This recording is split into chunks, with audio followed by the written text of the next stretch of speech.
On this episode of In the Gun, the Mountaineers head out to the desert to look to keep the winds rolling against the Arizona State Sun Devils. We'll get into all of that and more on this episode of ITG. Caution, this podcast contains bad jokes, optimism, and a healthy disdain for Pat Narduzzi. Watching it may increase your actual knowledge of actual football. ITG. All the pieces are in place for us to have a chance to win it all. And we're the three best friends that anybody could have. There's Owen Schmitt in the building. Like a runaway beer truck down the sidelines. Towards the end, he in there, Jed Drenning. I'm not much of an athlete. The thing that's non-negotiable is playing hard and playing tough. And Wesley, Valen, Uhler. You are in the gun. Because once you enter this family, there's no getting out. In the Gun, episode 305 of your new favorite WVU football podcast. And yes, all of you in the YouTube comments questioning how many episodes until we're no longer new.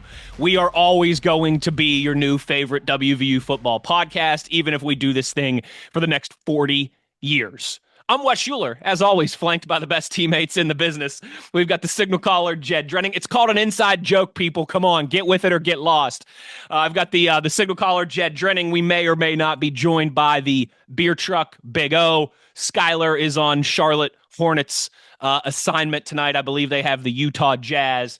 But we have got plenty to get into, as always, on this episode of ITG, as we will preview the Mountaineers and the Arizona State Sun Devils, as the Mountaineers look to stack a third straight win and a fourth straight positive, encouraging, moving in the right direction performance.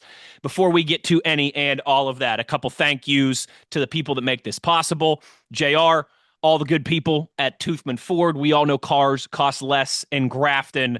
And a big shout out to everybody at Team Toothman. A big thank you to Rick Lewis and Fortis. They've been a part of this operation. We're on episode 305. I think they've been a part of 304 episodes from about day one for roof performance and financial certainty guaranteed. You got to visit fortis.us.com. To all of our friends at Johnston Equipment, hey, maybe they'll swing by one last Peach Lot party here before the Texas Tech game in a couple weeks. You got to make sure you're checking out their location, Route 33, between Weston and Buchanan. You can also visit them online at any time. That's Johnston with a T, JohnstonEQ.com. And, of course, to the Morgantown staple, the Book Exchange. Get all your WVU gear and apparel at the Book Exchange. Over 90 years of providing everything you need for game day and to prove you're the ultimate WVU fan. Of course, you could shop their two locations, downtown on Evansdale or Pattison Drive right there in front of Towers, of course. Or I said downtown on Evansdale. I keep doing that. Downtown, or on Evansdale on Pattison Drive. Of course, you can always shop online, bookexchangewv.com. Whether you're in-store or online, we will continue to remind you to use our promo code INTHEGUN20 for 20% off your order on your good friends here at ITG. And Jed, as we get rolling here on this episode, we do want to start with just a quick around campus shout out, as this episode will drop on Thursday, November 13th, which will be, of course, the date that the Mountaineers men's basketball team hosts those stinking Pitt Panthers in the yearly annual, way too early in the non-conference slate, backyard basket brawl. Hey, we're happy it happens, and it's been happening now for, 7 or 8 straight years. There wasn't nearly as much of a pause in the basketball series as there was in the football series, fortunately. It's not quite the same as deep into conference play in January and February and all those things, but we're obviously still ecstatic that it happens every single year. And it's been a streaky rivalry lately, Jed, right? The Mountaineers at one point won 6 in a row. Now Pitt has won the last 2. This will be Ross Hodges, not Hoge, Ross Hodges' first, foray into the backyard brawl. I loved what he said this week, Jed. I don't know if you heard this, but Ross said something along the lines of, I'd be lying if I said that this was just another game. I love to hear a coach embrace the moment and embrace the rivalry like that. That'll be 6 o'clock, a little bit earlier of a tip-off, 6 o'clock tip-off on Thursday. And Jed, I know we typically say only 2 words matter, right? Beat Pitt. But for this one tomorrow night, how about sweep Pitt in football and men's basketball here within a couple months. That would certainly be the cherry on top of a fun backyard brawl fall so far. You had to love the comments by Ross Hodge. He's just completely leaning in. He's embracing it. He's recognizing it absolutely is different, much like when Rich was rehired. Remember his press conference? It wasn't long into the press conference that Rich was talking about Pitt. So, yes, lazy and soft are the worst four-letter words. Well, besides Pitt, obviously. But I just can't imagine a more optimal scenario for Ross Hodge's first run. It's going to be a tough season. It's very competitive in the Big 12. But if you can knock off the Pitt Panthers, and after that, you got a Lafayette team standing between you and a 5-0 start before, if I'm not mistaken, the Shriners Classic, you play Clemson. Yes. Now you're feeling pretty good. 5-0 going into that Clemson game with a Pitt win. Oh, boy. So, yeah, let's get it done. Yeah, absolutely. I know student tickets are all completely claimed. I believe it's a sellout or at least dang near close, even with that weird 6 o'clock on a Thursday tip time. Yeah, let's get it done. Hey, I'll tell you what, it's fourth different head coach in 4 years for the men's basketball program. There's been a lot of turmoil, a lot of ups and downs, but this would certainly be a nice kickstart to this 2025-2026 regular season to go out there and get those Pitt Panthers on Thursday night. All the best to Coach Hodge and everybody involved. And if you are going to be at the Coliseum, obviously make some noise, raise some hell, and make that one of those special Morgantown environments to play in that we all know are a big part of our fan base at WVU. Jed, we do need to get to our 1965 throwback helmet question here. First, real quick, can I give you and Schuyler and Big Daddy grief for 30 seconds? So you guys did the Colorado recap episode. It was great, by the way. Loved how quickly you guys got that out there on Saturday night, just hours after the game. That's efficiency, baby. I think that's the first time. I think I've done one or two of those instant reactions, like 10 minutes by myself in the past that Schuyler would throw up real quick. But the first time we've had our kind of full gambit, a full cast of us on there. You guys did a great job. But I was laughing at one thing. Okay, one thing that I was laughing at, like driving in the car, listening to you guys, and it's funny because I heard Tony do it as well too, talking about the blocked punt for WVU. And when was the last time that happened? Oh man, was that all the way back in 2014? Yeah. And I'm screaming at the radio, guys, CJ Donaldson in the backyard brawl. I mean, come on, how can you forget about that one? The comments. That was in the comments. Yeah. I know we lost that game, so we like to black it out of our memories. But not only was CJ Donaldson's arrival party rushing for like 140 yards and a touchdown in that game, he also blocked a punt in that game. So I just wanted to give you. I thought it was funny that you guys and Tony both missed on that last one, and I was like, guys, come on, it was in the brawl. We got to remember this. Come on. Still, I haven't spent a lot of time looking at it, but I thought we blocked one the year after that in 23. Ooh, we might have. They blocked one in 24. They blocked one of ours in 24. There was that streak there of a couple backyard brawl blocked. But here's punts. What's funny. It's like somebody in the comments pointed out because of the conversation, hey, CJ blocked one against Pitt. And somebody else in the comments came at him like, don't talk about CJ. He's at Ohio State. I'm like, dude, I think he was just doing that because he's trying to answer the question. All right. Let's not eat our own here. But I still, again, I'll be honest with you, special teams is my weakness. All right. If it's an offensive question, defensive question, I'm much quicker to the punch in terms of knowing. For sure. I'm just giving you a hard time. Last time that. But no, I don't blame you. I still haven't. So at any rate, CJ, that was part of his coming out party. Maybe it was Oklahoma State in 23. I feel like we did have another one between CJ and last week. Now that you mention it, I can't promise you that, but I'm going to say this too. One more thing before we get to the 1965 question. I think it's pretty cool, the little initiative they have, because we're already starting our initiative. We spent an entire episode trying to brainstorm ideas to fill Mountaineer Field the last weekend of the year when the kids are out of town, it's hunting season and the weather's bad.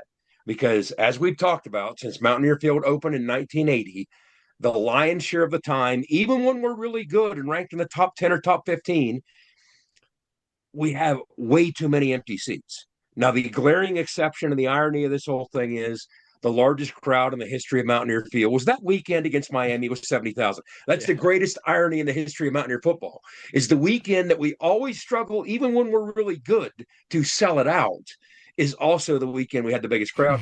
So they have this Be a Mountaineer Maniac for a Day initiative. If you haven't heard it, you can just do a quick X search or get online and search it. You'll find, I think it's $45 with some perks. You get one of those seats that are made available because the students won't be around. And we do want to see, I mean, let's face it, Texas Tech has UCF this week. And outside of some calamity, which you never know, it's the Big 12. But I would expect them to come in either pushing a top five or in the top five. Yeah. And that will be our final game of the regular season. So, I mean, that's a heck of an opportunity to see one of the best football teams in America, which we aspire to be and want to build towards, but we're not there yet, obviously. Texas Tech is. So that's an opportunity to do that. And the last thing I want to see is 15,000 empty seats at Mountaineer Field. I hope not to. I recognize the challenges. I know it's tough.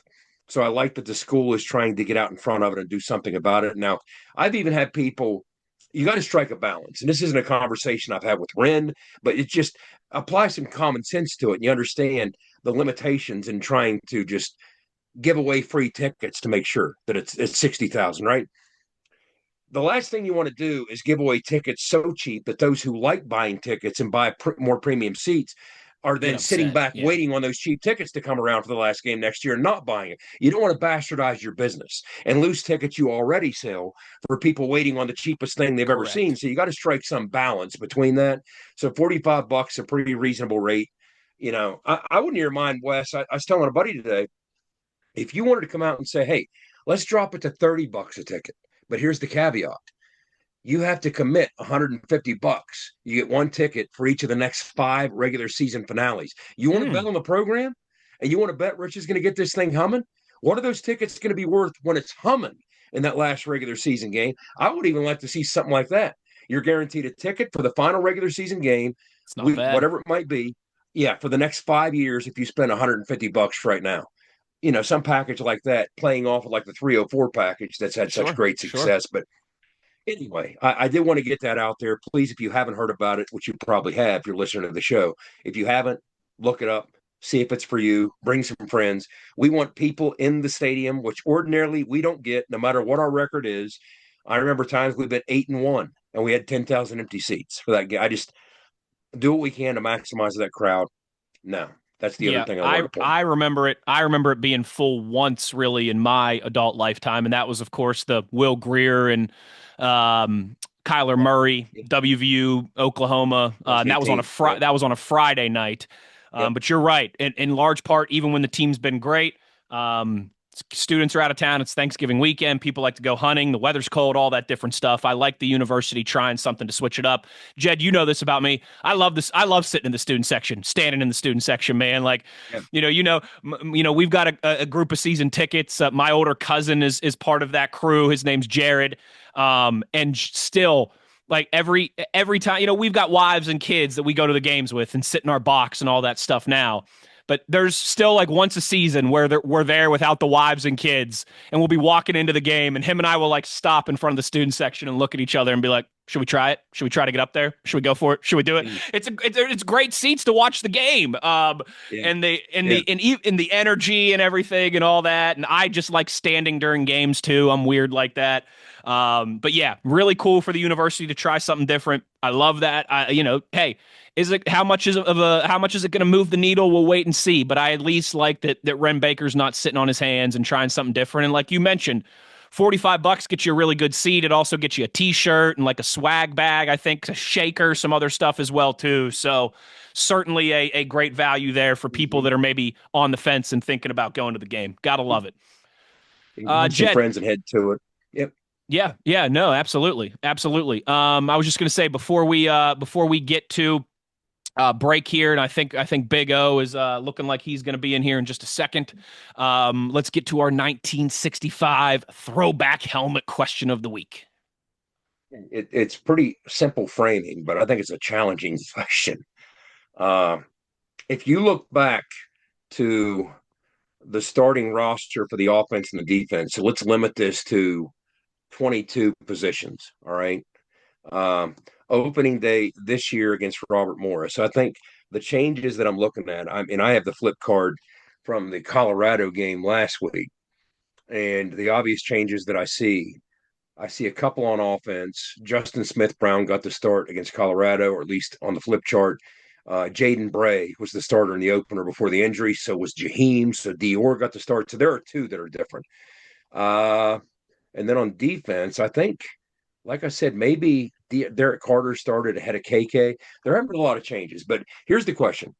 If you were to go back and look at the starting lineup on offense and defense in West Virginia's season opener for 2025 this year against Robert Morris, 22 positions, how many of those will be different for the season opener next year out of 22? Once again, fully participate. Give us 3 guesses with 3 separate comments on what you figure that number to be. How many different starters will there be out of 22? Out of 22 positions. We lose a bunch of seniors. Obviously, we're going to get a bunch of freshmen in. Some could start. We're going to get more transfers in. You know the drill. But make sure that you answer with three numbers and 3 separate comments. Out of 22 offensive and defensive starting positions next year, how many will be different from this year? Quick question for you, for clarity's sake. Would Jaheim White count as a carryover starter? Next year, he's the same because he started for Robert Morris. I think so too. Yeah, I think so too. Because you said Robert Morris. Just want to make sure. Next year, he's the same. Yes. I'm going to go, Jed. 14, 15, 16. Those will be my 3 guesses. I like it. Now you got to come up with 6+. That's right. Know what I mean? That's exactly right. That's the whole point. You're trying to improve your roster every year. And we had 80-some new faces, and in speed dating, you're going to have some hits. You're going to have some misses. That's the nature of the beast. But, a big part of it is, Wes, we're so senior heavy on defense, right? Some of those guys you'd love to have back, but totally. We're just so senior heavy on that side of the ball. It's going to be challenging. But, yeah, so put your comments in there. Give us 3 separate comments, 3 separate answers, 3 separate numbers to get your 3 additional tickets. And we're going to keep the tab going. And later on, after the season's over, we're going to have a drawing for that 1965 throwback helmet. There you go. That's the question for the week.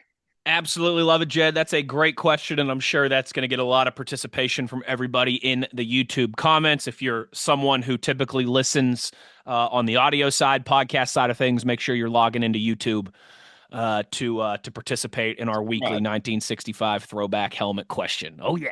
And subscribe. That's the caveat. And subscribe and like as well, too. Absolutely. Help us with the algorithm gods. That's the one thing that you can do for us to make Jed happy. To say it. But if we draw your name and you're not subscribed, that's right. That's the caveat. You got to be subscribed. It's very simple. Don't get caught with your tail between your legs, Subscribe to the YouTube channel. It's very simple. Just hit the sub button. But yeah, I'm interested to see your answers. Me too. Like I said, you usually do pretty good jobs with these ones, Jed, but this might be my favorite one so far. I like it. I love it. I want some more of it. We're going to get to our break here. When we return on the other side, Big O is just knocking on the door to get in here. We'll have the beer truck with us, and we will preview the Mountaineers and the Sun Devils out in the desert. All of that and more as we roll along. You are in the gun. For nearly 20 years, Fortis has been the nation's leader in providing guaranteed roof performance programs for commercial buildings. Fortis offers roof performance solutions that feature extensive initial and ongoing reconditioning for commercial buildings as an alternative to traditional replacement, with long-term performance guarantees that are backed by global leader Lloyd's of London. Fortis offers a comprehensive range of roof performance management programs that provide financial security, extend the life of our customers' roofs, and make a significant impact on ROI. Fortis is currently improving performance and increasing ROI for customers at more than 4,800 locations, with more than 140 million square feet protected, including many Fortune 500 companies that have turned to Fortis to save money, gain financial certainty, and extend the life of their existing roofs. Fortis has helped customers save more than $520 million in capital roof replacement costs for an average ROI of over 250%. To learn more, visit fortis.us.com. Fortis, roof performance and financial certainty guaranteed. Nobody supports the blue and gold Mountaineers like Toothman Ford. With over 20 NIL deals and counting, Toothman Ford continues to rally behind our student athletes. And it's time we rally and support the dealer that supports the Mountaineers. Not only does Toothman Ford offer the best prices in the state on pre-owned, their never over MSRP campaign on new Fords guaranteed to save you thousands. Drive with pride all season long, knowing you're supporting the dealer that fuels our Mountaineers. Toothman Ford, where cars cost less, in Grafton and at toothmanford.com. You're listening to Mountaineer Football Talk. ITG. When the sun's just rising and the work won't wait, you need the equipment that works just as hard as you do. Johnson Equipment delivers power, performance, and reliability day in, day out. Whether you're plowing fields, hauling loads, or planting the future, our tractors are built to take it and then some. Strong, reliable, ready. Low rate financing available on select Coyote models. Johnson Equipment, farming made easy. Get all your Mountaineer gear in WVU apparel at the Book Exchange.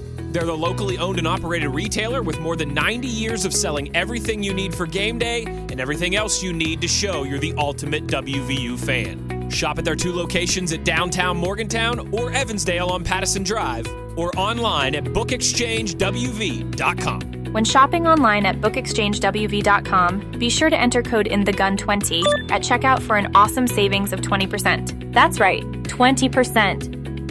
Back in the gun here as we roll along. We got the beer truck, Big 35, barbecue, and Big O with us here, and we're going to talk some Mountaineers and some Sun Devils out in Tempe. 11 a.m. local start, 1 p.m. Eastern time on Saturday.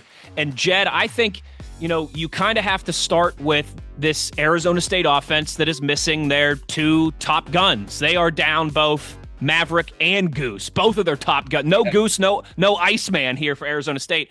Guys, I think that there's potential that there's going to be 3 guys from the Big 12 picked in the top 10 of the NFL draft this coming April. You guys know I host a football show, a Steelers show. We do a lot of college football conversation kind of from the scope of the NFL draft, right, on our show. And we saw Spencer Fanu earlier, the tackle from Utah. He might be a top 5 pick. He's going to be the first tackle off the board. In a couple weeks, David Bailey, the edge rusher from Texas Tech, is going to come to Morgantown.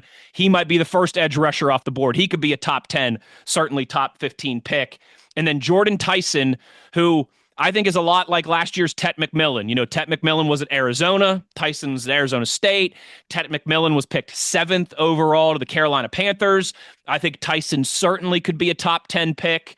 But Jed, he has been ruled out. I believe it's a hamstring injury, as has Sam Leavitt, who was, one of the highest rated quarterbacks in college coming into this year, has a chance to be drafted highly himself. So this is an offense that is not only without their stud quarterback, who would have been drafted and potentially very highly, their stud wide receiver, who might be the best in the country or certainly was going to be the first, have a chance to be the first drafted in the NFL draft and be a top 10 pick. This is an offense that, I don't know, Jed, is it fair to say that they're limping a little bit? They're a little wounded coming into this one? Well, it's funny about it. Kenny Dillingham, their head coach, was asked this week. They said, hey, you have a couple conference losses, though you're still in the hunt. You came into the season after the conference championship last year with high expectations. Are you at all disappointed because of the standards you have and the expectations you now have for your program? Are you at all disappointed you're not a little further ahead of the curve? And he said, you know what? That's a fair question. If we were healthy, I would be.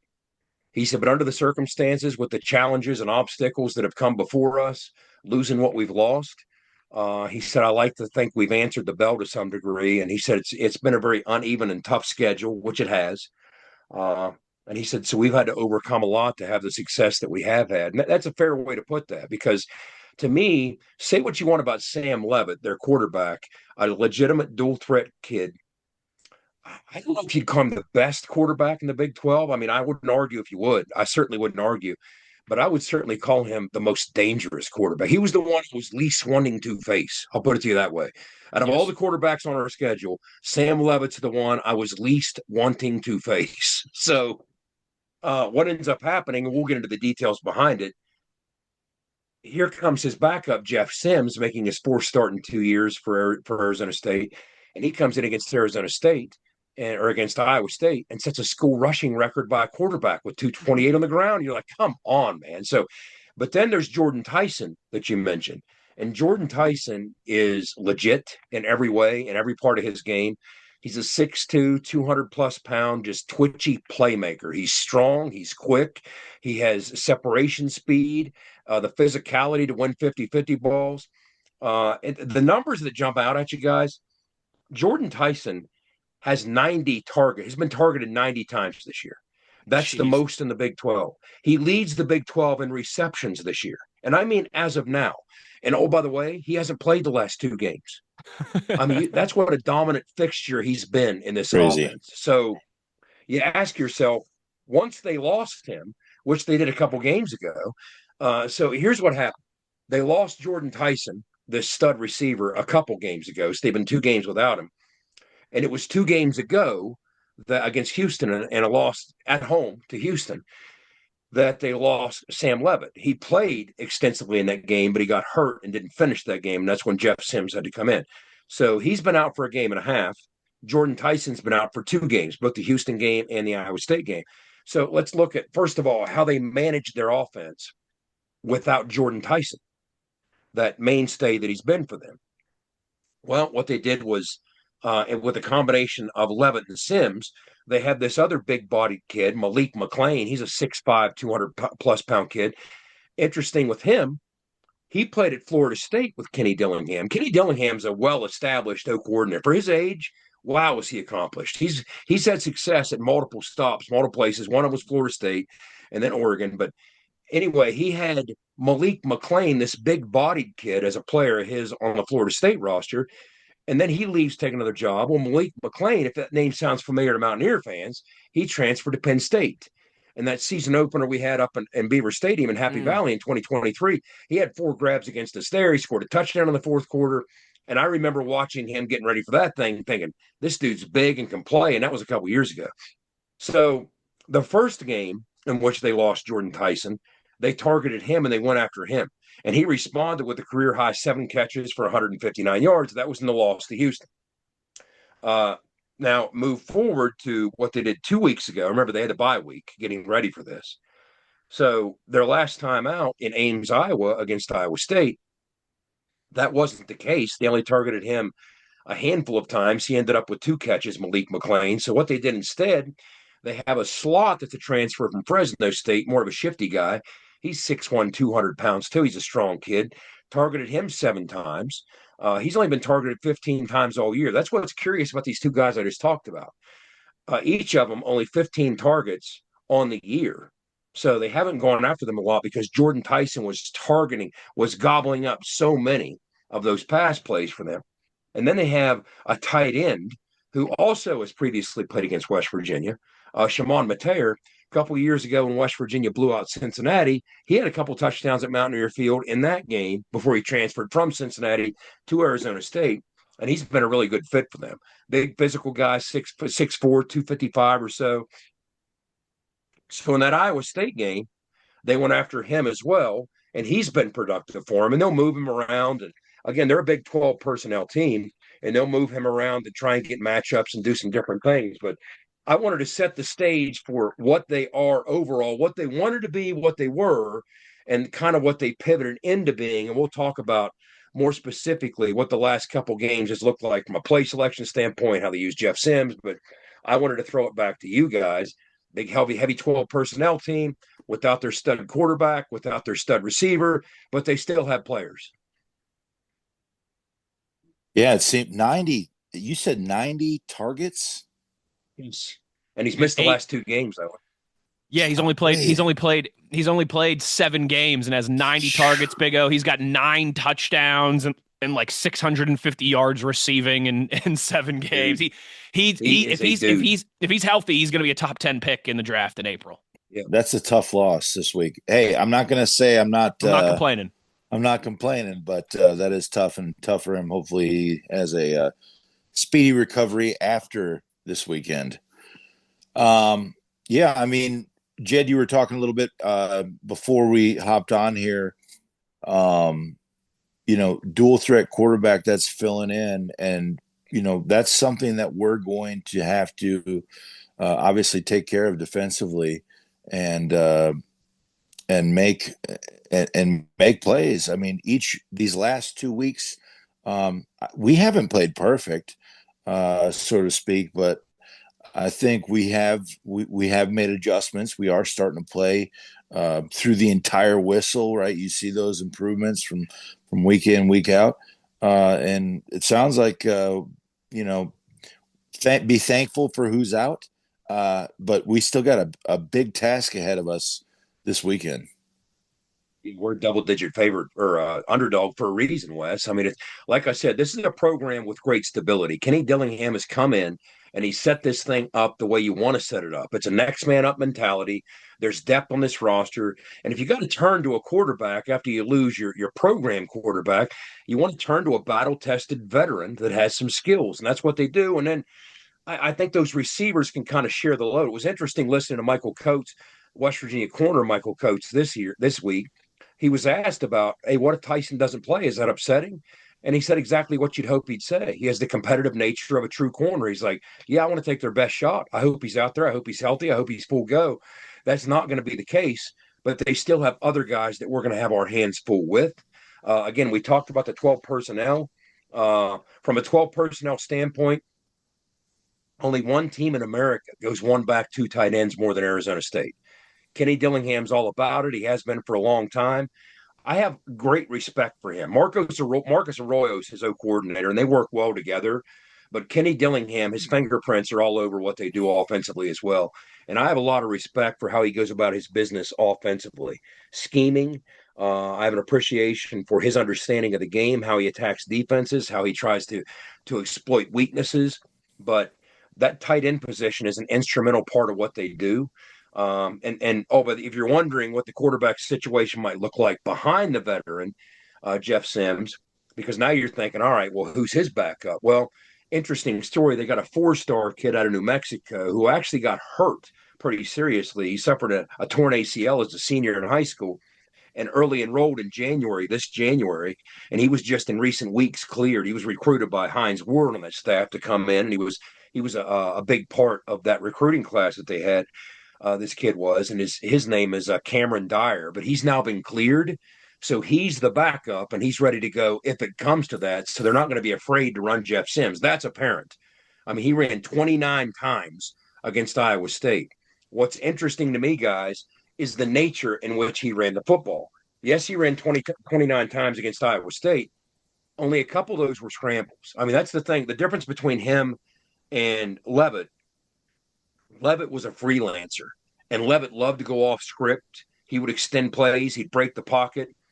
That's not been the case so much with Jeff Sims. His 29 carries, a couple of them were scrambles. A handful of them were zone plays. And then like 21 or 22 of them were gap plays. In other words, he was following pulling O linemen.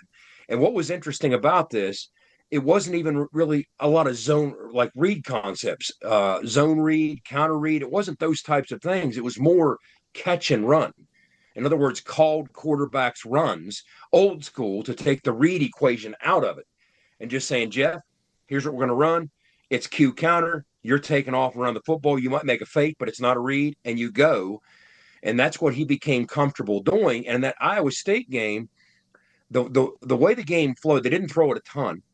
But the way the game flowed, some weather set in the second half, and it got wet, and they only threw the ball 5 times in the second half. I think they liked what they were seeing from a matchup standpoint with the Q run game. Now, because Owen, I mentioned that they have a back in Relief Brown that, first of all, what they had last year in Cam Scatabo, you're not going to replace that. Those guys just don't grow on trees, right? I mean, there's no such thing as another Cam Scatabo. But Relief Brown was showing production once he got his feet under him a couple weeks into the season. But for various reasons over the course of the last season, he's kind of hit a wall for the last month of the season. He's hit a bit of a wall. He has 4 straight games in which he hasn't eclipsed 70 yards or more.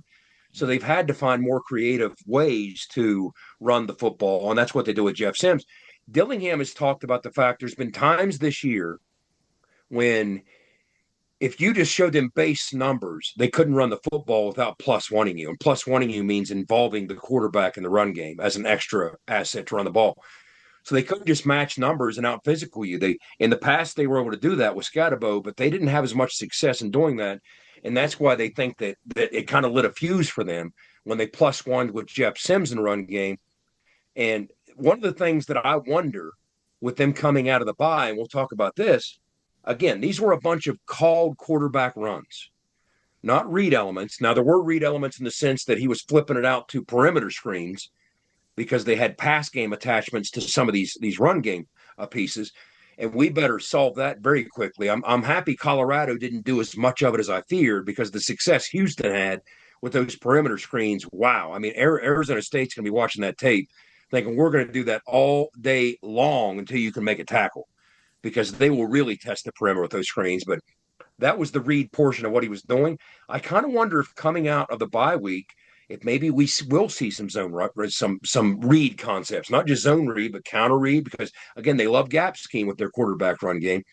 And Dillingham, again, when you listen to him talk, he really understands and appreciates the value of – here's the difference between when you're making a read in the run game with the quarterback and when you're not. If you're making a read, you're truly neutralizing one defender out of the 11. You're truly neutralizing them. They can't make a play because the quarterback threatens to run if they do. But if you're not doing that and you're not plus wanting them and you're running the ball without, even if you're running the ball with your quarterback, sometimes the numbers advantage is not quite what it is. But Owen, I don't know, maybe coming out of the bye week, we will see a combination of both called quarterback runs and some reads on the run by the quarterback. It's going to be interesting because they've had 2 weeks to prep for us. 2 weeks to prep, loss of the Scat Man, loss of their giant, their Megatron. I mean, I'd love to think I'm getting tingles here, right? That we're going to have success, but it's still going to be a hard fought battle. I mean, we're playing them there at their on their home turf, and you got to give it to them. Even I think back to last year when they were really picked, like, I want to say they were picked last in the Big 12, really. Last, yeah. And they end up, yeah, you know what I mean? And they have that absolute, mega season last year. And to their coach's words before the season, it's kind of been one of those seasons for us as well. A lot of injuries this year, and we're making the most of it. We got 2 left. Let's see if we can let's see what we can do this week. With the last 3 games, the run that we've been on defensively, and this isn't lost on the Arizona State staff when you listen to them talk. They pointed out that, hey, in the last 3 games, West Virginia is the number 1 rush defense in the Big 12. So it's not going to be easy to run the football against us. When you look at the TCU game, the Houston game, and the Colorado game, we kind of controlled the line of scrimmage against their run games. And I think we're tied for the national lead in quarterback pressures the last 3 weeks. So we really dialed things up over the arc of the last 3 weeks. It'd be nice if we found a way to win that TCU game, but it almost felt like the Kellen Winslow Miami loss coming out of that thing. You know what I mean? Like the benefits didn't come until the following week, and here we go. We've won a couple in a row. But so I think they recognize they're not just going to show up and push us around. At least that's the way they talk. And when you look at Relief Brown, here's what's deceiving. Yes, it's disjointed, and his season's been kind of up and down, but so is their season at large as a team. But don't sleep on Relief Brown. The kid has 42 missed tackles forced. That leads the Big 12 more than any other ball carrier. 42.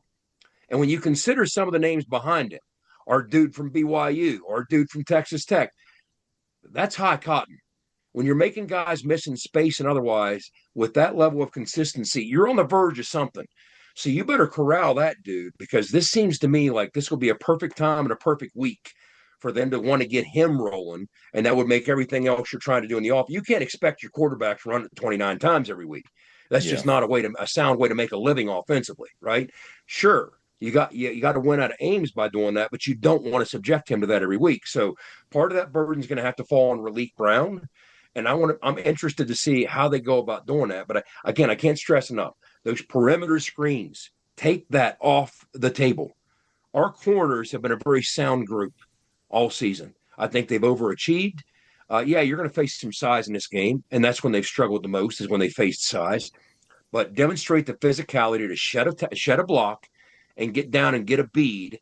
But I'll put it to you like this: if they have any tendency attached to any of that, Zach Alley will smoke that out and have those corners ready for those things. That'll be the case. But if we can blow that up and take that part of their game out, because as I'm watching Jeff Sims against Iowa State on the coaches cut up, I'm thinking every time I turn around, he's just flipping it out there. If they think they got, and we'll talk about that with the film breakdown in the last part, but if they think they've got relative numbers, they're going to make you make a tackle in space. They're just going to do that. And if you do it, they're going to hurt you. But that's what I got, guys, on their offense. I'll close with this, though. When you look at Jeff Sims in general, because, I want to talk about some film study stuff, but when you look at Jeff Sims in general, again, they use him and they weaponize him much differently than Sam Levitt. I said Sam Levitt was a freelancer. Well, here's the percentage of rush attempts by these two quarterbacks that came on designed quarterback runs. Sam Levitt was only 53% designed run. He had 322 yards on scrambles, most in the Big 12 still, okay? Now compare that to Jeff Sims. 67% of his runs are on designed quarterback runs. He only scrambled twice against Iowa State. They're much more intentional with their use of him. And this is a guy, he had an opportunity to transfer out again and go to a fourth school. He knew the incumbent was entrenched in Sam Levitt, but he liked the coaching staff. He liked his position, and he appreciated what he was learning. And this is a guy he's been in 4 different offenses in 4 years with 4 coordinators. So it would have been easy for him to bounce to a fifth. But he said, I'm sticking around. And you know what? Marcus Arroyo said, because you're doing that, I'm not going to coach you like a backup. I'm going to coach you like a starter. And that's the type of thing from a rep standpoint and otherwise that I think is going to serve him very well, making this first home start. His first 3 starts have been on the road, but his first home start, he's hit 51% of his passes this year. Now, if you look at his career, 56%. He's thrown for over 4,000 yards, guys. Georgia Tech, Nebraska, Arizona State, he's played a lot of football. So this is a long in the tooth dude. And one of the things I noticed when you look at the overarching entire career at those 3 stops with all this football that he's played, guess what he has 46 of? Turnover-worthy plays in his career. The old PFF favorite.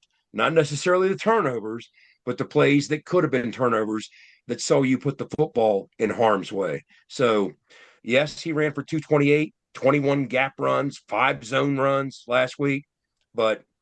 And it's difficult for them to get ahead of schedule because that's one of the other things that I wanted to close with here. I wanted to talk about from a red zone standpoint and from a third down standpoint because,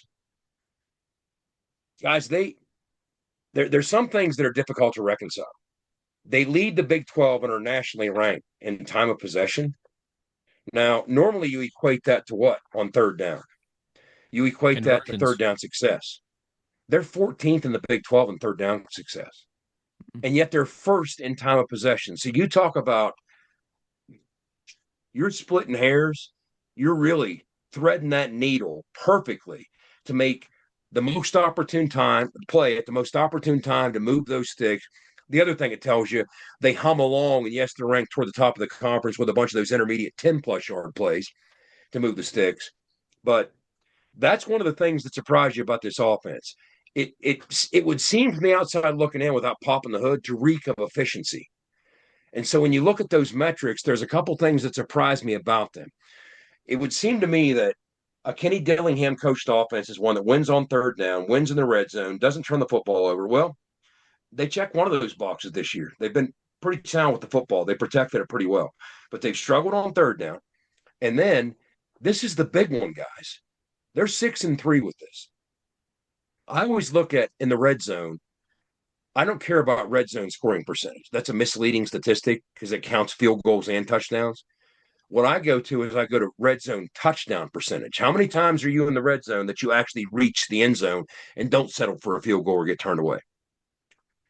Guys, they're dead last in the Big 12 in red zone touchdown production. 16th at 46%. Wow. One of the reasons, they only average in the red zone 2.5 yards per carry offensively. They haven't found, and I'll say this, we'll get into the, again with the tape. Watch the perimeter once they get to the red zone, but 2.5 yards per carry has contributed to that struggle. That's 13th in the Big 12. Guess what West Virginia defensively, and I'll toss it back to you, and then we'll close with the offensive film. Guess what West Virginia defensively has done? Yards per carry in the red zone. You ready for this?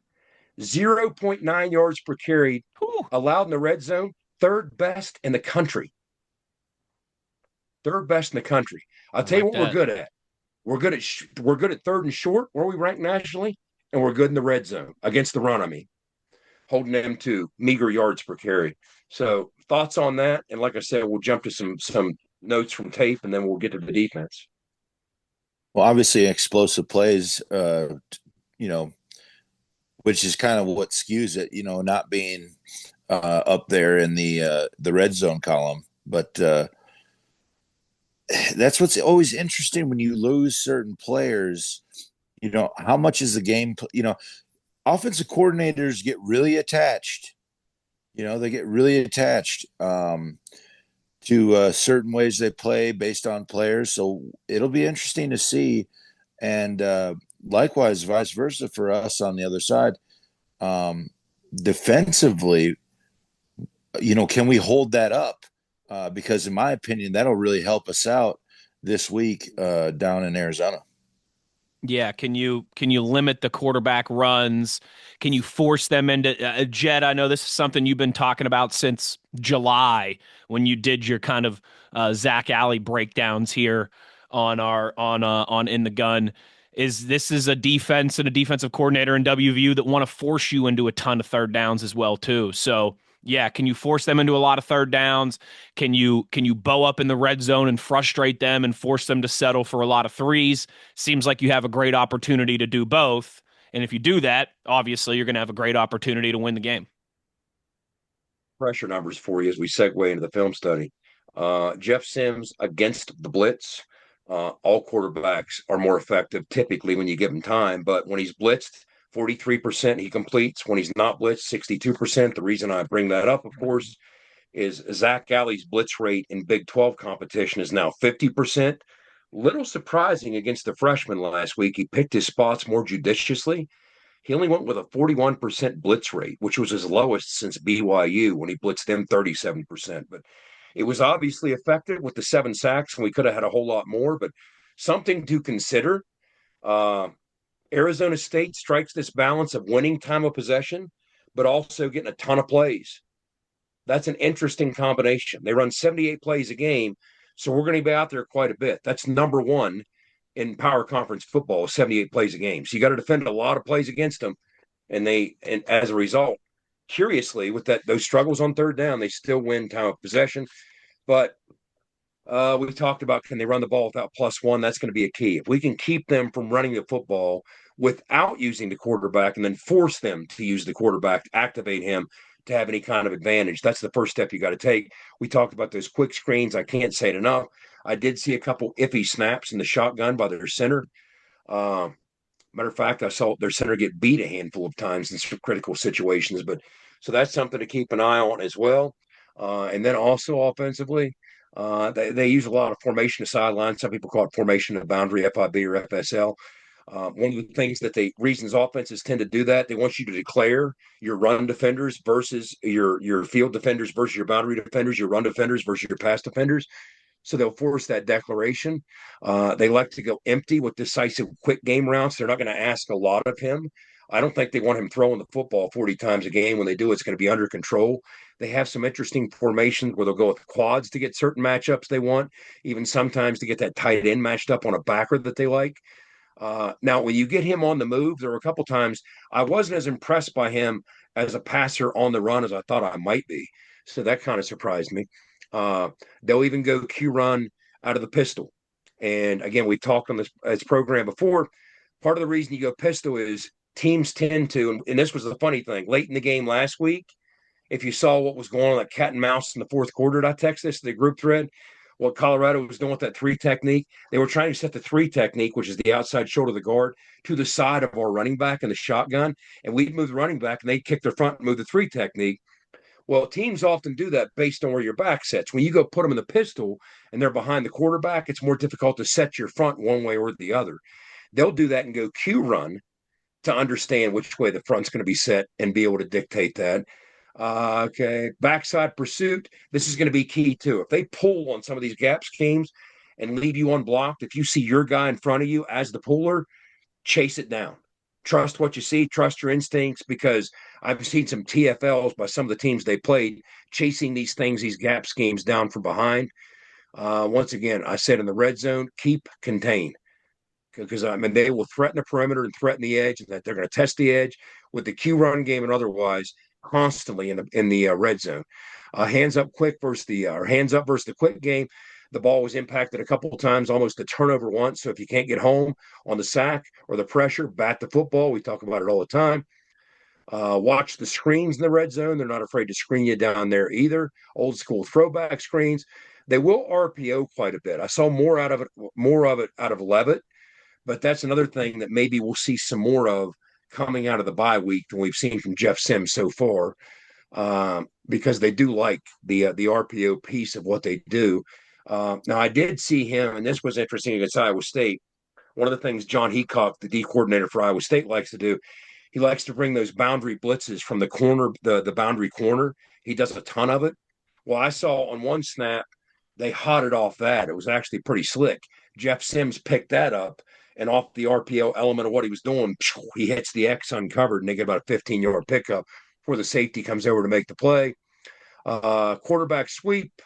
They'll also show play action. It's a true play action because they'll run quarterback sweep at you with a lead back, and then they'll run quarterback sweep with the same look, and he'll pull up halfway through the sweep and hit a backside crosser.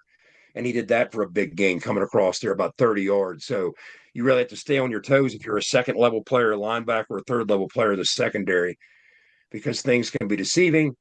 Again, pistol, quick screen to the boundary. There's those quick screens. Numbers. It's all about you have to maintain perimeter integrity. You're going to have to. They will eat you alive with those quick screens. Plus, they'll work the perimeter in the run game. But that's the long and short of what I see out of them offensively.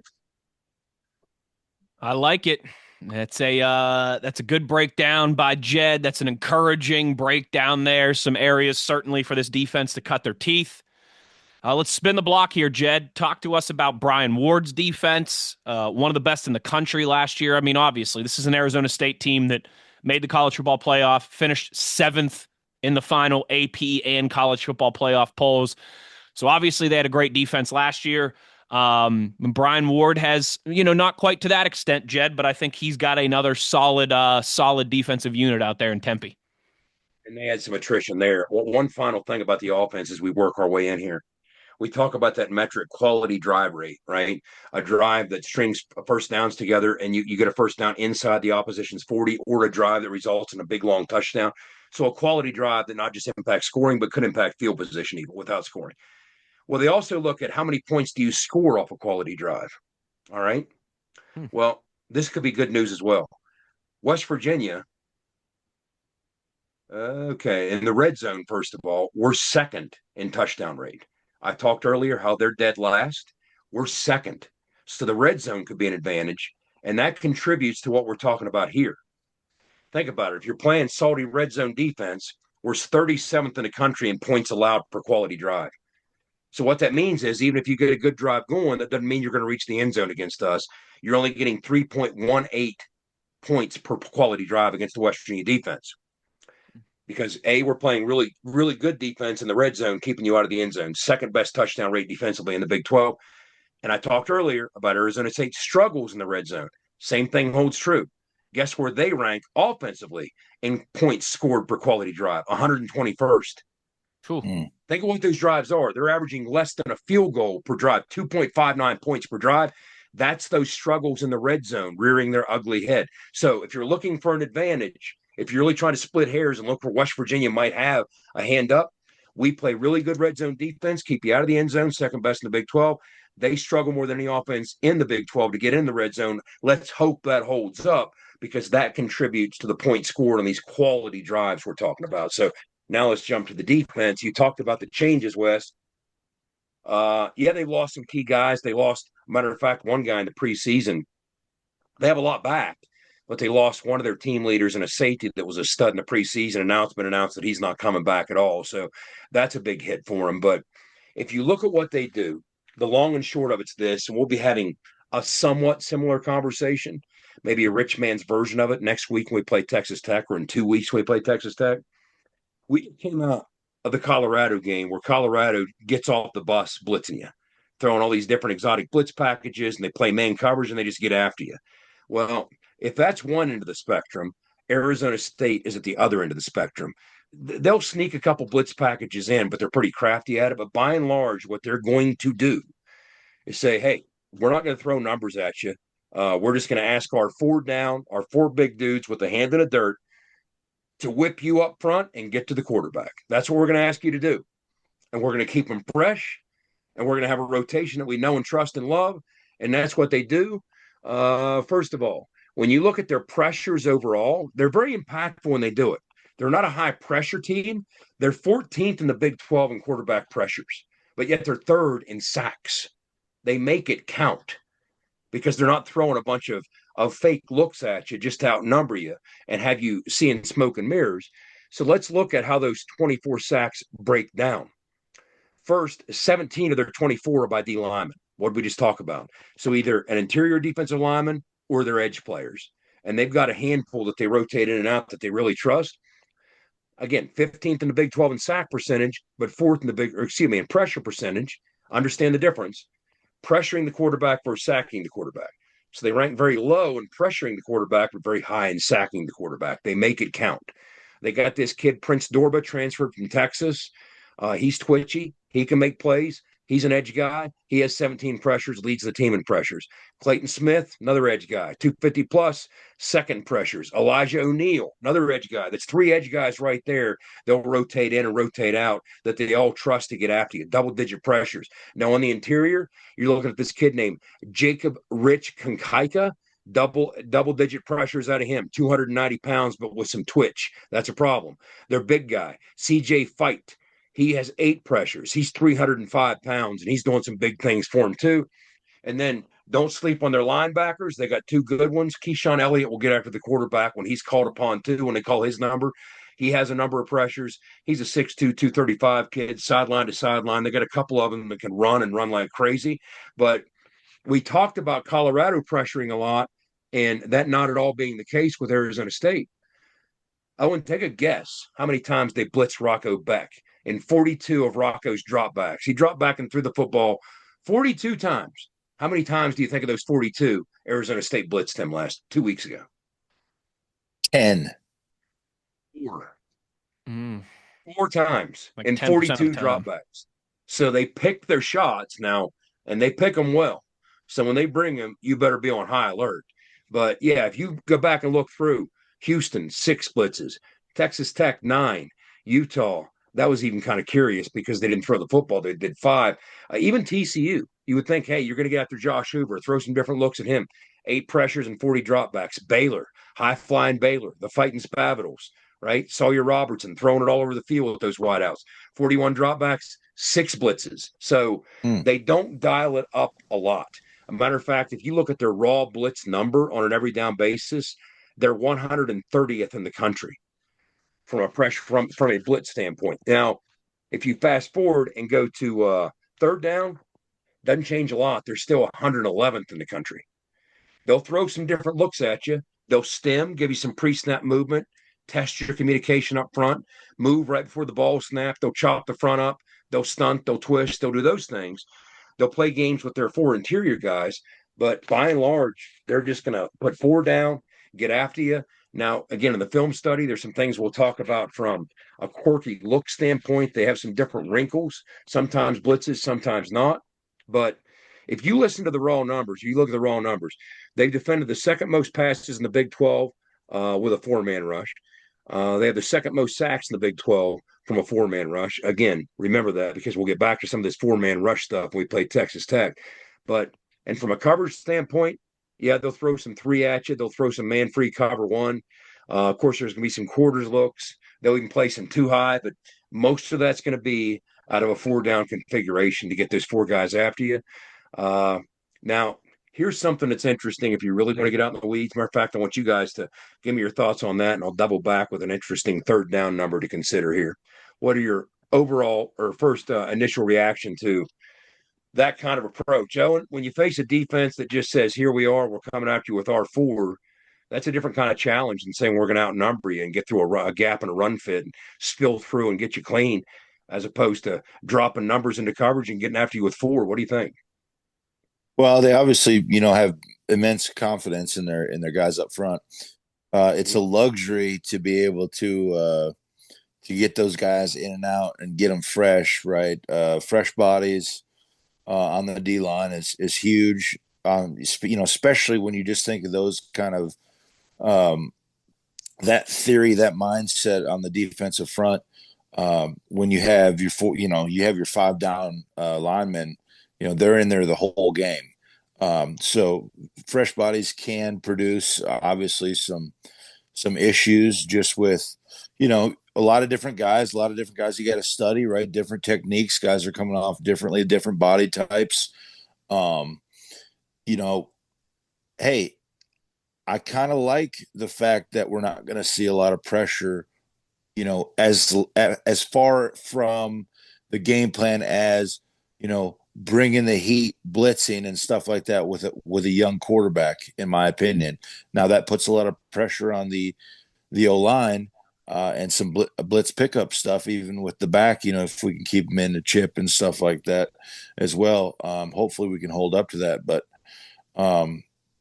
it seems just from what you have broke down that we are going to have our hands full a little bit up front.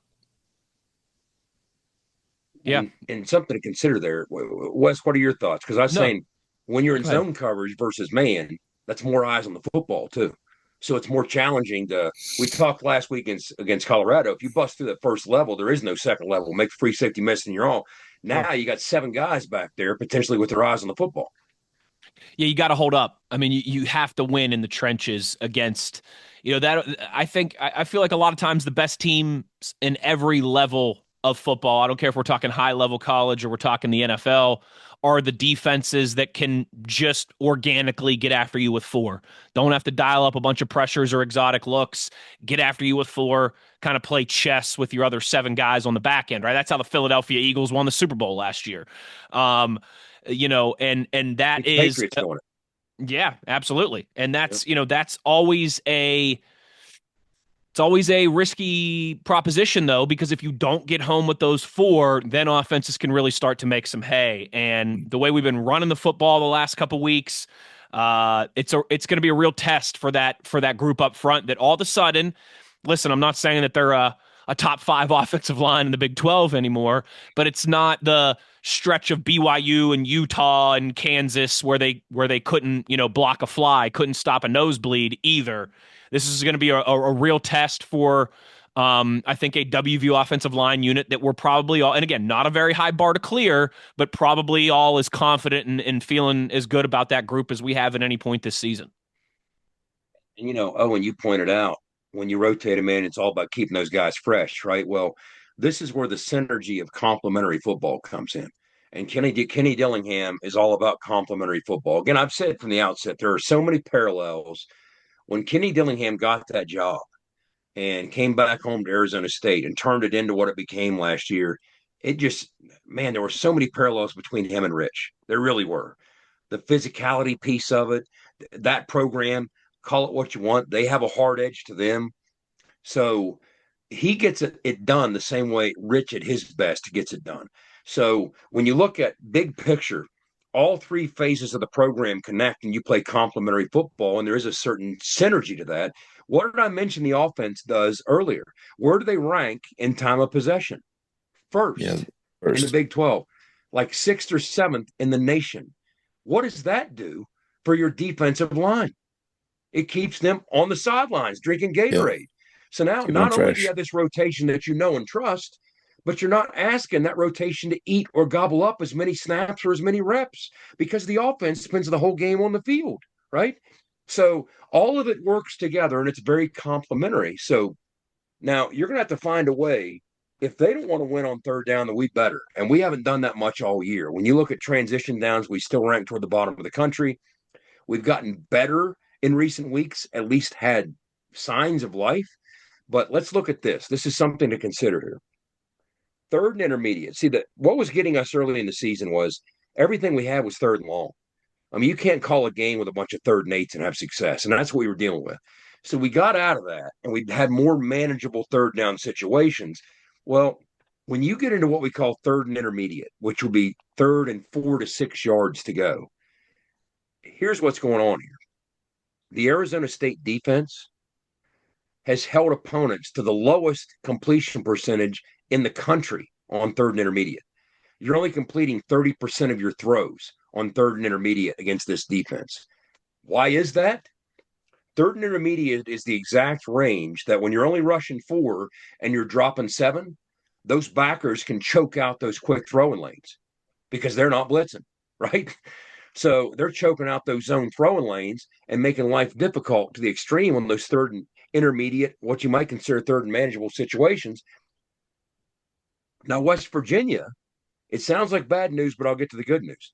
West Virginia on third and intermediate has the lowest completion percentage in the Big 12 at hitting those throws, only 38%. But the good news, we run it just as much as we throw it on third and intermediate. When you look at how often we do it, on third and intermediate, we run the football more than any other power conference team. Part of that is Rich's strategy of potentially playing to go for it on fourth. But this is one of those weeks that if it's 3rd and 5, don't be surprised if you see us run the football. Now makes as much sense as any game we've played so far because of the nature of what Arizona State does. They might be trying to chop up the front with a stunt, get after you with their 4 and get home. Meanwhile, drop 7 into coverage, and with all those resources choking down those zones, it's tough to get those quick throws into those quick zones. So maybe what we do is say, hey, fine, we're going to pick up, we're going to read out and pass off your twist, and we're going to find a little bit of daylight, and we're going to run the football and spill it. We might pick up 5 or 6 here to get the first down, or it might be a 4th and 2, a 4th and 1, and we'll roll the dice and go for it. But that's something else to consider as this game's unfolding, is third and intermediate situations as we continue to try and take these little steps forward offensively and stop living in those third and longs, which is just too challenging. Yeah, absolutely. And I think we've been there's been some encouraging signs in that regard, but you could still be better. And hopefully, Big O, this is the week. Start winning a little bit more on first down, turn those 3 or 4 yard runs into 5 or 6 yard runs on first down and make life easier for yourself the rest of the way. Yeah. And I do know stunting can be effective for defenses, but if picked up in the run game can open up some big holes in the front to slash them. That's exactly right, Owen. It's a great point. And we talked about red zone on the other side of the ball. The same thing holds true. If you're looking for small advantages, one area now, we'd love to get there a whole lot more than we have. But one area that West Virginia has had success offensively is once we get to the red zone, we do more often than not punch it in. 68% of the time, we come away with a touchdown. That's good for third best as a touchdown rate in the Big 12. Arizona State defensively, 10th. They're allowing 61% touchdowns. So, again, maybe we have a bit of advantage in both of those matchups in the red zone when the field shrinks and it becomes somewhat of a different game. But you're still going to have to push some people around to make that happen. But any other comments till we wrap up with the film study on the defense? Film study us up, Jed. All right, we talked about pre-snap movement again, just some high points. I won't dwell too much here. We talked about the pre-snap movement. It tests your identification. It tests your communication. You might have one look for 1 second, another look for the next right for the ball snap. It's not the first time we've seen it, but just once again, you have to be ready for it. Now, they'll give you some funky looks on 3rd and long. I saw a 3rd and 23 where they had this freaky 4-man front where they had a wide edge to one side, and on the other side, they had a 2 technique, which is heads up right over the guard, a 4 technique, which is heads up right over the tackle. That's on the opposite side of this wide edge. And they had another edge to that side and this overload look, and they stunted out of this. So it's almost like half your offensive line was uncovered, and they ran a stunt out of it. So they'll show some crazy fronts on 3rd and long, or even 2nd and long sometimes, what they consider obvious passing downs. They had another one where they showed 2 edge defenders to one side and 4 others were loaded to another side. Now, they're not a big blitz to outnumber you and overload blitz kind of team, but they might do it just to mix you up, because sometimes what they'll also do is sim pressure this and still only bring 4, maybe sneak 5 in, but drop the other guys in just to test your communication. There was another 3rd and 9 where you'll see 2-3 techniques and just 2 wide nines. That's old school, just 3 techniques outside shoulder of the guard, wide nines. I don't want to lose the crowd here. Just considered a very wide edge rusher. Okay. Owen knows what I'm talking about because he's had to block them in the past, right? But that's 4 guys that are just getting ready to play. On the interior, they're playing one gap and getting after you. And on the edge, they're trying to run the hump and just beat you to the outside, beat you to the punch, and just get after you. And that's how they do it with these 4-man pressures. Again, more stemming, the more tape you watch. They had another 3rd and 6, another funky front. They had 2 edges to one side, 4 all the way over on the other.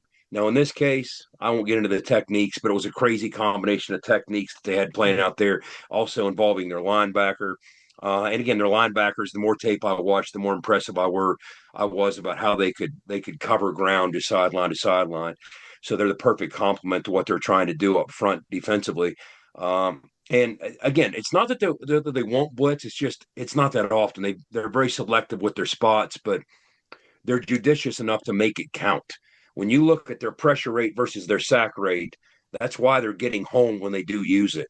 I even saw when the offense got just inside the 30, they had a really sneaky 6-man pressure they threw in there, and it completely ambushed the offense. They didn't see it coming, and they got home with that. So yes, there'll be pressures, but that's not the entree this week. The entree this week is 4 down, and they're coming after you, and they're going to drop 7 into coverage. Why that's challenging? First of all, if you're trying to throw the football, obviously it's simple math. 7 trying to clog those zones is more challenging than fewer than 7 if it's 5 or 6 in man coverage and they're blitzing. And the same thing, if they're not going to be blitzing and playing man coverage behind it, you don't have the DBs turning and running their back, and it's a different challenge. You have potentially 7 sets of eyes in zone coverage, which means theoretically they might be seeing the football at some point if you're trying to run it and bust a big play, which is why they're able to limit you in the number of big plays you have. And they don't surrender a lot of them because of that style of what Brian Ward tries to do defensively. And I'm just impressed at large overall when you look at the things they're able to do. They have some deficiencies from a special team standpoint, but they do play complementary offense. Is West Virginia's special teams ready to turn a corner? We found this secret weapon in Nate Flower with all these touchbacks. Knock on wood, let's keep that up. You can't quantify the value of a kicker who can do that.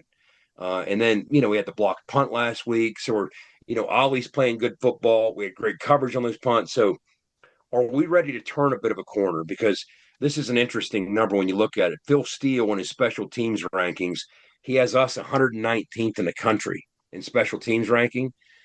He has Arizona State 120th. So, okay, hate to call that a pillow fight, but if you can find a way to win that dimension of the game, and one of these two should come out on top in that phase, right? Either 119 or 120, that's a pretty good special teams matchup. Somebody's going to come out on top, and why that matters, whoever comes out on top is going to dictate an impact field position for both offenses and both defenses. Let that be us and not them. That's the other thing that I would look at. Rich has never won a game here. When you look at what he did when he was at Arizona, playing in the Territorial Cup in a rivalry game against Arizona State, he's very familiar with this stadium, with this program, but he was 2-4 in 6 games against them. And that's, of course, back when Todd Graham was there, but both of his wins came in Tucson. He was 0-3 up in Tempe. So this will be a first for him, though it's a program he knows very well. So that's something to consider there as well. But heck of a matchup, but it's an opportunity to, really, if you can go out there and take care of business and shock the world yet again as a double-digit underdog against a team that I have incredible respect for. I love Kenny Dillingham. I love what they're all about. I think they approach it the right way. It's what we want to become because it's what we used to be. If you watch a Rich coach team, man, there's so many parallels between Arizona State at their best and Rich at his best and his teams at their best. And so I'd love to go out there and steal one, guys. And maybe we can do that. You look at this turnover run that we've kind of been on, and I don't know. I mean, we lost the turnover battle last week, but because of the block punt and some other things, we overcame it. But can you just imagine if we go out there and somehow, some way, win 3 in a row and come home to close out the regular season against a top 5 team? Oh yeah, So, with a bye week of build up in there too. That would be that would be probably the best atmosphere in the history of the college football for a 5-6 football team. If we're able to get there and really have it all to play for against the Texas Tech team that'll be angling for a Big 12 championship game and a playoff berth as well too. Hopefully we'll get that done and set up what will be a fun home stretch of the back half of the season here.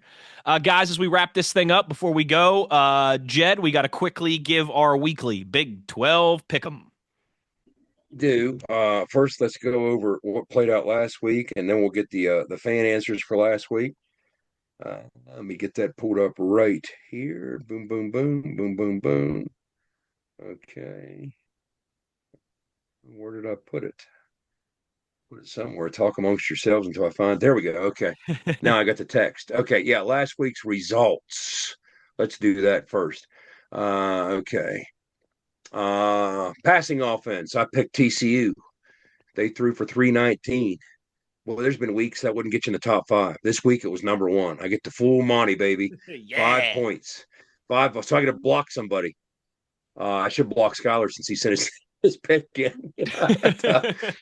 Owen, you picked West Virginia rushing. The Mountaineers ran for 167. Good for 3rd. You get 3 points. Ding, ding. Wes, you picked Colorado. Mission accomplished. They finished 8th. So you get no points, 0 points awarded. Okay. And Schuyler picked TCU. This was surprising, too. He picked them at home against Iowa State. And even though they finished first in passing offense, they finished 9th in scoring. So 0 points for Schuyler. So we're going to have to get an update on where that's at. I have no idea. Now, okay, who got picks correct? All right. Beat Wes, the scoring defense. Picking Texas Tech was Denny Allen from Ona, West Virginia. Good on you, Denny. Nice, Denny. And that was against BYU. That's a solid pick right there. But I'm telling you, that Texas Tech defense is legit. They're nasty. But good on you, Denny. Great pick. And we had 2 join me in picking TCU correctly. We had Wendy from Statesville, North Carolina. Wendy, is that you or is that Kevin Fuller? We don't know because we have both names here, but good for both of you. And then also picking TCU was Jim Hewitt from Waverly. So good on you guys. There we go with that. What do you guys think for this week? Go ahead and let me see. Schuyler sent it to the group chat. You see it in there? He's taken Utah as his offense of the week. Utah hosts. I blocked them. Utah hosts Cincinnati, or do they go to Cincinnati? I know they're playing Cincinnati. I think that game actually is in Ohio now that I'm thinking about it. So Schuyler's taking. They play Baylor. They play Baylor. Oh, that's right. That's right. You're right. Sorry, Cincinnati's on a bye week, I think. Yeah, the Cincinnati game was the big one last week. That's right. That's right. Yeah, Cincinnati was the big one. In Waco. Correct. That's. Whew. I mean, that's a tough one, but that is a tough one. And I mean, I'll go ahead and get out of the way, guys, because you know what I'm doing here. It's working for me. I'm continuing it. Arizona State defense of the week. I'm just hoping the Mountaineers get a first down. All right, I like it. Okay, boy. Owen, who you got? I mean, I know who I want to pick, but man, this is tough. Who are you blocking? Well, that's true. Are you blocking someone? Well, you can't block me because it's tradition, Jed. We got to keep it rolling. That's why you already made your pick. I gotta block you before you pick. I was gonna pick Houston. No, you weren't. Yeah. So let me see. Who am I gonna pick? I'm gonna pick Utah. I'm gonna block Utah. Owen. Damn. All right. Who you taking? Now remember, for those listening, it's been a while. If we actually win first place, okay. If you actually win first place, you get to block somebody and get the full 5 points. So that's the only time you get to block somebody. So I blocked Owen. So you're taking Baylor. against Utah. And you know what? I'm not taking TCU in Provo. You know what I'm saying? And I'm looking at Baylor, and I'd love to, but they got Utah.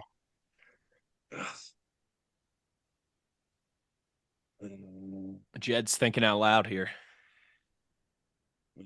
Let me go ahead and set Cincinnati back 50 years, and I'll take Cincinnati. I haven't taken them in a while. Last time I took them was against Nebraska when they threw for like 7 yards. That's right. So hey, Sorsby's been killing it lately, man. The quarterback of Cincinnati, guys, he's got 29 touchdowns accounted for. That's the most of anybody in college football. Brandon Sorsby, impressive. So he's not turning it over. He's only 29 touchdowns and only 2 turnovers on the year. That's pretty good. Pretty good for a quarterback. So, You'll take that. Go to the Twitter account. Go to X. You know the drill. The pinned tweet is on there. Join us in your picks. And remember to double back for the 1965 question we want to hear. Let's ask Owen. We didn't ask him. Owen, how many starters out of 22 starting positions do you think the Mountaineers will have different starters next year versus this year's opener? Next year's opener versus what we opened with Robert Morris. 22 positions, offense and defense. How many different starters than we had this year? Ooh, man, that's going to be a big number. I'm going to say yes, it is. 17. Wes said 14, 15, 16. I said 14, 15, 16, numbers. Yeah, put 3 numbers in the comments. On Owen YouTube, can go 16, 17, 18, right in the sweet spot there. Yeah. These days, who knows? It's like you don't know who's coming, who's going. There's no guarantees in college football outside of Bryce Howard at Michigan because they're stuck with him whether they like it or not because he has a $10 million contract. I mean, other than that, are you comfortable telling me there's a college football player that will be on the same team next year anywhere? Are you comfortable telling me that? Not really. Yeah, Arch Manning on Texas next year. One guy. I'm not going to say that. You know who I would take? Will Hammond at Texas Tech. And do you know why? Because Joey McGuire came out publicly and said he's under a 2-year contract. There you go. But even those might have buyouts. Who knows? I don't know, So anyway. Oh, I love it. I love it. Well, this was a lot of fun. Jed, soak up the sunshine for us down there in Tempe. And hopefully you'll come back with a W, and that will set up a fun bye week and, of course, a finale against Texas Tech. The high on Saturday? I don't even want to look. But I just left Southern California, so who am I to talk? It was 80 degrees over the weekend when I was in L.A. I think now this is me winning. If you ask me, I won the weather lottery. Unless it's changed, 65 is the high. Ooh, and sunny, 65 and sunny for November. I'll 50. Take that all day. Sign me because it's been like 90 all week. But when I looked, Saturday was supposed to be a high of 65. I was like, how did I get that luck? I did not want 90-degree weather. No way. That's perfect for mid-November. 65 and sunny for mid-November. Sign me up for that, man. I'll take it. By the way, last week, top 5 all-time weather at Mountaineer Field. Oh, for sure. Time. I had so much FOMO not being there, man. It looked amazing. I think we've said this, but big shout out to TNT. TNT, their college football broadcasts are so good. They're not linked to any conference, so they don't spend all the time kissing ass to the SEC or the Big Ten or like the other networks do. Their broadcasters are great. Golick Jr. is so much fun. And the way that they do camera shots and sky cams and the ref cams, it just gives you such a cool view of the stadium and the atmosphere. And man, it looked picture perfect. The weather, the crowd, the result. Yeah, listen, if I could only go to one WVU game this year, it was going to be the Brawl, okay? And I was there for that one, so I can't complain. But, man, that might have been number 2, certainly. And that did look fantastic. So, Jed, enjoy some great weather once again, and let's get a W once again. Thanks, everybody, for tuning in. For Schuyler Callihan, the co-host, the producer, Mr. Do-It-All. For the Barbecue and Beer Truck, make sure you're checking out his weekly Barbecue with the Beer Truck. Some delicious cheeseburgers on deck this week. And, of course, we will have Phil Steele Friday on Friday as well, too, to tee up a big weekend in the Big 12, big weekend around college football. So for Schuyler, for Big O, for the signal caller, Jed Drenning, I'm Wes Uhler. The one thing we ask of you is to be an ear and tell an ear about your new favorite WVU football podcast. Take care, everybody, and we'll talk to you soon. You've been In the Gun. ITG. The fun doesn't have to stop here. Be sure to hit subscribe and never miss an episode. If you have any questions, suggestions, or feedback, be sure to follow us on X at In the Gun Podcast. Join us again next time. Until then, tell an ear to tell an ear about your new favorite WVU football podcast.